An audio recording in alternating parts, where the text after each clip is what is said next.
The Packers certainly have their eye on the big game to start the season. They kick things off in San Francisco on Sunday. Chef Ryan Nolan joins us live from Mahoney's Grill in Oshkosh with a game day recipe. Love the one you shared last hour. What are you making this hour?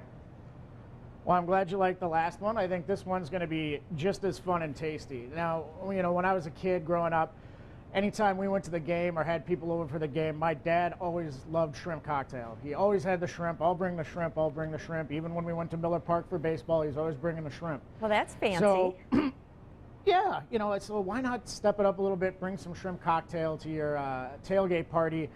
But my thing on Sundays, too, is I like a little Bloody Mary, especially when the Packers have those noon games. You know, you're getting to the stadium by 8:30, 9 o'clock, getting set up. You might have to take the edge off or help recover from the night before a little bit if you had too much during the Badger game. So this is a nice, simple Bloody Mary shrimp cocktail. So it's got the best of both worlds for me. You gotta love the shrimp, gotta love the Bloody Mary aspect.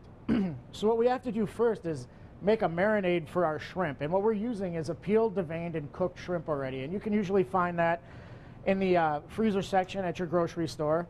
The size we're using is 1620. If you ever see the numbers on a bag of shrimp and you're like, what does 2125 mean? What does 1620 mean?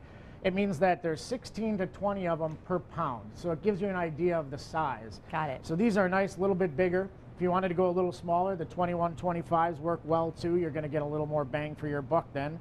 But we've already got them cooked, so we need to marinate them.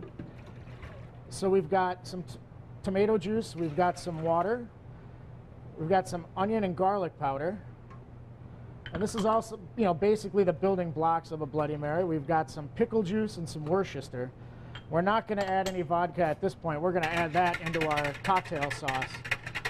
And then also a pinch of salt and pepper. And once we get that all together, we would just add our shrimp right to that, cover it, put it in the fridge overnight. So the shrimp's going to take on that great flavor, but it's already cooked, so we don't have to worry about anybody getting sick or anything like that.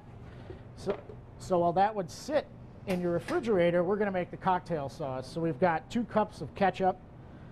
We've got a little bit of Worcestershire. Again, this is just like building a Bloody Mary. We've got some garlic chopped, some celery seed, the onion and garlic powder again, the pickle juice again, and the horseradish to give it that nice bite.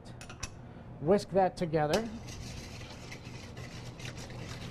And way at the end here, and if you want to stop here and not add the vodka, you're more than welcome to if you don't imbibe, but that'll take the edge off in the morning. About a 1/4 cup of your favorite vodka. Mix that together. Squeeze of lemon juice. There we are. And a pinch of cracked pepper and kosher salt. Beautiful. And how would you serve it? Package it. We just did it here, you know, a little simple. You know, if it's a hot day, like some of these fall games can still be pretty warm, you might want to serve your shrimp on ice. But we just did the chilled shrimp in the cocktail sauce, a little basil for garnish, some lemon, some green onion.